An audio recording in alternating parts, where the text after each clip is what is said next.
What's up, ladies and gents? Coach Ryan talking about the racked get-up. So there's a few popular options for getting up, getting down off the floor. Turkish get-up is probably the most popular. Yeah, well, you know, that's just like your opinion, man. Sandbag get-up is something you also might have heard of. The racked get-up is another variation. So the racked get-up can be a great option if you're working around a shoulder injury.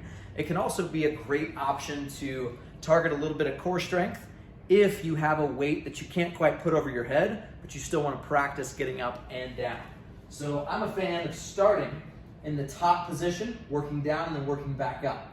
So I'm going to kind of crowd this kettlebell and I'm going to do a dead stop clean. So from right here, you're going to get it into this front rack position. So knuckles are going to start just below the chin. All right.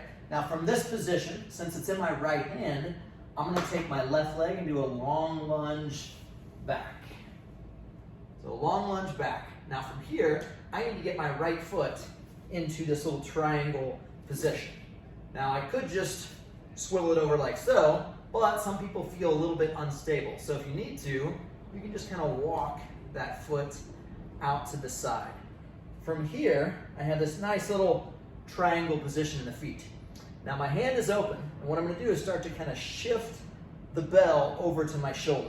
So I'm going to hinge back and kind of have a seat. So I'm going to push my hip back to where I'm having a seat on my left heel. The bell has shifted over to my shoulders, and everything in my midsection is tight. Tight, tight, tight, yeah! I'm going to let my left hand slide down the front of my quad, maybe about a foot over, and then I'm going to shift my body weight on top of this left hand. All right? So again, after I hinge, I let my hand slide down the quad so it's straight out. I'm still in this nice triangle position. I transition my weight over to this left hand, and now I'm going to put all the weight between my right foot and left palm. From here, I've got plenty of clearance to kick through.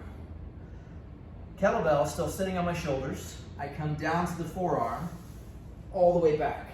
Now, from here, in order for me to get back up, I'm going to use a little bit of body weight momentum, which is different than the Turkish get-up. We want the Turkish get-up to be very regimented, very controlled. This one's controlled, but it's a controlled roll. So, I'm going to use my arm and my leg to roll up to my forearm. I'm going to make sure that this right knee doesn't dive in. I'm going to make sure that I push it out as far as I can. I'm going to come up to the palm. Again, the kettlebell is just kind of resting on the shoulder. From here, I need to get back into that little triangle position. So I can either bring my heel to heel and under, or I can do it in one fell swoop, like so. Another option is to do something called the high bridge. I can come up, slip it through, but in any case, I wind up in this little triangle position. Now, in order for me to get up from here, I could sit back, all right? I could just try to stand up, but that's not going to be super efficient. So I'm going to hinge my hips back again, just like so. I'm having a seat on my left heel. From here, I can take my hand off the floor, extend my hips forward, then I need to get this foot back to the front. So I'm going to walk it back over and stand tall. And that is the racked get-up. Have fun.